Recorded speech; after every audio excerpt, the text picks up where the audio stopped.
Provocação em esporte de luta vende. Provocação aumenta engajamento. Provocação faz com que as publicidades... Olha pra essa imagem. Esse é o Vanderlei Silva. Caído, apagado, galera. Não foi um golpe do Popó durante a luta, não. Isso aconteceu depois do anúncio da desclassificação, pessoal. Quem acerta o Vanderlei por trás é Rafael Freitas, filho do Acelino Popó Freitas. Foram 2 socos no tumulto. O ringue vira confusão, a equipe entrando pra lá e pra cá, empurra, e a pergunta que a gente vai responder hoje é muito simples. O que exatamente aconteceu nessa noite e quem ganha com isso? Sejam todos bem-vindos. Se vocês não é inscrito no canal, já vai lá, já aperta o botão e é isso. Beleza, pessoal? Para entender aquela noite, primeiro precisamos entender o cenário que estava por trás de toda essa luta. Então vamos pra noite em si, pessoal. Primeiro, o palco. Spaten Fight Night 2, em São Paulo. Tá? 27 de setembro de 2025. Spaten não é nenhuma federação, pessoal. É somente uma marca de cerveja. No Brasil, a Spaten é da Ambev, que faz parte do grupo AB InBev. A marca coloca dinheiro, dá nome ao evento e ganha exposição do começo ao fim. É um evento branded. O esporte existe, mas a embalagem é publicidade, pessoal. Então como que funciona a engrenagem, Thiago? Um promotor coloca de pé a estrutura, então arena, card, produção, e depois ele fecha a transmissão com TV e streaming. No nosso caso aqui, Combat e a Globo. E atende os patrocinadores, que nesse caso foi a Spaten. O público paga ingresso, a TV vende publicidade, os patrocinadores compram presença de marca, os perfis oficiais e os portais repercutem e cada minuto de atenção vira valor. Quando acontece algo fora da curva, como a desclassificação e a briga, o efeito é imediato, pessoal. Picos de audiência, cortes virais e mídia espontânea. E quem está por trás do evento aparece mais e vende muito mais. Mas você tá falando isso por quê, Thiago? É tipo assim, galera, o ringue é o centro da cena e o negócio roda em torno disso tudo. Pessoal, agora vamos para a regra que define a luta, tá?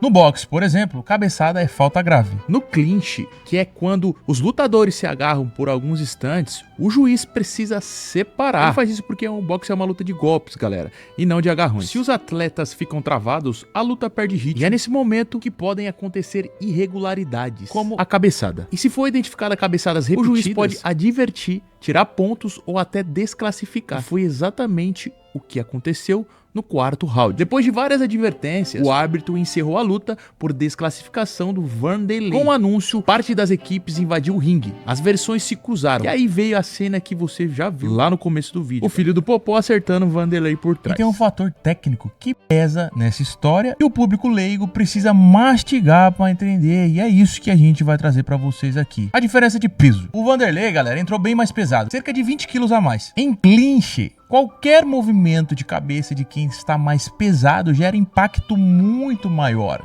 Então não importa se foi intencional ou não. Para a regra do boxe, é falta. Então isso explica por que o árbitro não aliviou e por que a luta não seguiu com um simples advertência. Galera, no fim, a fotografia dessa noite é dupla. Então a gente tem esporte de um lado e entretenimento do outro. E no meio, a pergunta que não sai. Quem que monetiza cada segundo desse caos, tá? Então, calma que a gente volta nisso lá na parte 3 e 4 do vídeo. Então, se vocês quiserem perder o vídeo, tudo bem, ok. Horas depois, Acelino Popó Freitas aparece não em festa, mas no hospital, internado, em observação, fala baixo e agradece. Diz que vai passar por uma cirurgia, mas insiste. Eu venci, eu treinei, eu fiz tudo certo. A luta foi boa, a luta aconteceu. Galera, até o vencedor saiu machucado. E é justamente aí que a história muda de tom. Quem é esse cara que ainda machucado para, agradece e segue? Acelino Popó Freitas, nascido em Salvador em 1975. Começou no amador cedo, virou profissional em 1995 e em 7 de agosto de 1990 conquistou o primeiro cinturão mundial, nocauteando Anatoly Alexandrov no primeiro round, um dos nocautes mais rápidos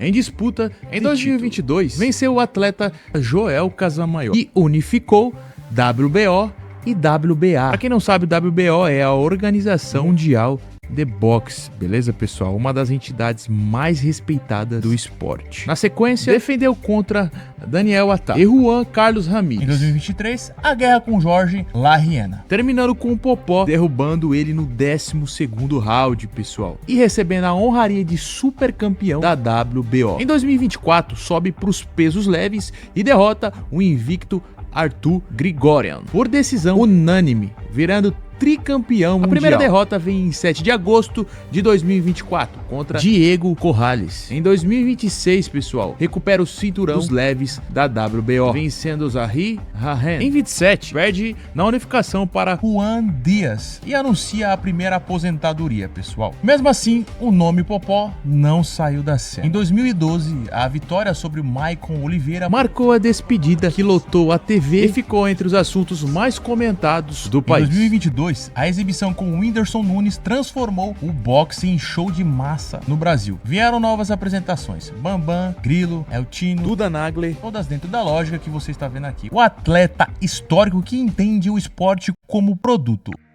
O choque de mundos. Galera, o Brasil inteiro parou quando o Fantástico mostrou o encontro cara a cara entre Popó e Vanderlei Silva. De um lado, o tetracampeão mundial de boxe, experiente, frio, calculista. Do outro, o ídolo do MMA, conhecido como Cachorro Louco, que sempre transformou o octógono em guerra. Ali, naquelas provocações, não era só uma luta, era o choque de dois mundos, duas histórias, dois públicos diferentes que se encontravam pela primeira vez em cima do mesmo ringue. Para entender o peso desse confronto, a gente precisa lembrar quem é Vanderlei Silva. O cara não ganhou o apelido de Cachorro Louco à toa. Ele surgiu no fim dos anos 90 no Pride, no Japão, uma organização que tratava o MMA quase como um espetáculo gladiador. De 1999 a 2007, ele reinou como o maior nome do evento, com uma sequência histórica de 18 vitórias seguidas. Vanderlei não era só lutador, ele era uma máquina de pressão. Entrava pra nocautear, sem medo, sem passo atrás. Depois no UFC, enfrentou lendas como Quinton, Rampage, Jackson e Chuck Liddell e se consolidou como um dos mais agressivos da história do esporte. Mas o detalhe que a galera esquece é que o boxe nunca foi o terreno dele. A transição pro ringue é quase uma quebra de identidade. Um lutador que sempre viveu do caos agora tinha que se adaptar a um terreno de disciplina, regras mais duras e um jogo completamente diferente, pessoal. Isso já colocava lenha na fogueira do espetáculo, porque a dúvida era clara. Será que o estilo agressivo do Cachorro Louco funcionaria contra um tetracampeão mundial do boxe? Põe nos comentários aqui, o que vocês acham? Depois da luta, o papo não ficou só no ringue não, pessoal. No Flow Podcast, Igor, Léo Stronda e Rodrigo Góes comentaram o ocorrido. Falaram das cabeçadas, das cotoveladas e da confusão lá no ringue. Discutiram se Vanderlei exagerou e se o filho do Popó passou do limite. Popó, seu filho é um canalha! Seu filho pelas é um canalha. Costas, não! Seu filho é um canalha. Foi pelas costas? Foi. Deu uma quente pelas costas. O que eu vi foi o seguinte: acabou. Cachorro louco virou cachorro E aqui morto. tem uma parte que quase ninguém percebeu: os bastidores do boxe profissional. Existe um código de conduta rígido, regras internacionais, árbitros treinados para manter a integridade do espetáculo. A pesagem, por exemplo, é um ritual obrigatório onde cada grama conta. E quem exige isso normalmente é o lado que sente a desvantagem, galera. Nesse caso, o próprio Popó fez questão de cobrar que Vanderlei batesse o peso, porque no boxe cada diferença pode significar velocidade ou resistência extra. Além disso, existe a supervisão da comissão que deveria garantir que tudo fosse feito dentro das normas. Só que, na prática, muita coisa foi deixada de lado. O show e a audiência acabaram se sobrepondo às regras. Beleza, pessoal? E aí que a história começa a ganhar contornos mais polêmicos. Quando o espetáculo fala mais alto que o regulamento, quem realmente manda não é o árbitro, nem a comissão. Então quem que manda, Thiago? Fica no vídeo e você vai descobrir. As rachaduras.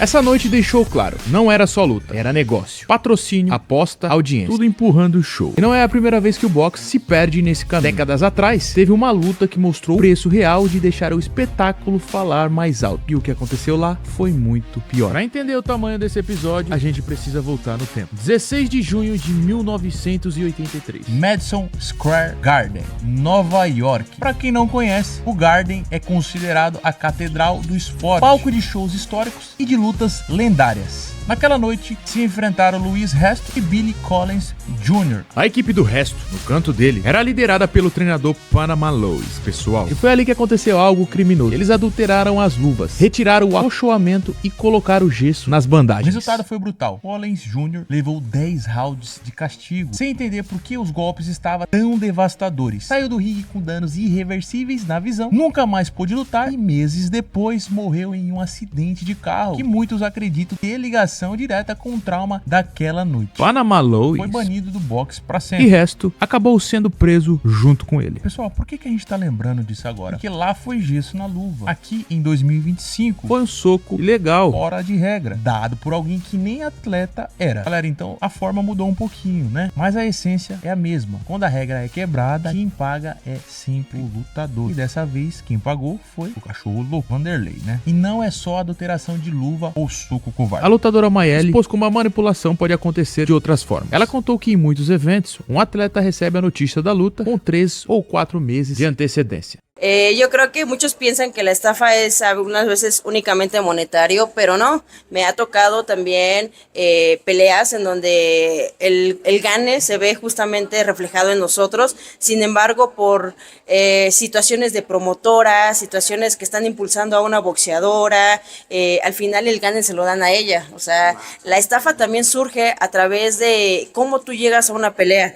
No es lo mismo la peleadora que se vino preparando 3 meses y a ti te avisan 3 semanas antes. Essa denúncia só mostra pra gente que o problema não é só o que acontece dentro dos ringues, é também o que acontece por trás dos ringues, na mesa dos promotores, onde se decide quem entra, vantagem e quem entra pra tomar uma surra, pra apanhar. E aí vem a pergunta, quem ganha com tudo isso? No caso da Spaten Fight Night, não estamos falando de uma federação esportiva, estamos falando de uma estratégia de marketing. O evento é da Ambev, que usou o boxe como vitrine para sua marca de cerveja, pessoal. A engrenagem é clara. O promotor fatura bilheteria, a Globo leva a audiência na TV aberta, o canal Combat lucra vendendo pay-per-view, as plataformas digitais viralizam cortes e vídeos e as casas de aposta engordam com cada clique. E você nem percebeu o que aconteceu? E tem mais, quando rola confusão, quando sai polêmica, o lucro é ainda maior, 10 vezes, 20 vezes, 30 vezes, 50 vezes. Viraliza corte, estoura nas redes, aumenta a aposta, pessoal. O único que sai perdendo, em tese, seria o lutador, né? Mas o lutador pode ter certeza, pessoal, eles ganharam dinheiro. Vanderlei, nesse caso, levou o soco e levou o prejuízo e saiu marcado, mas ele forrou o bolso dele. O fim do espetáculo.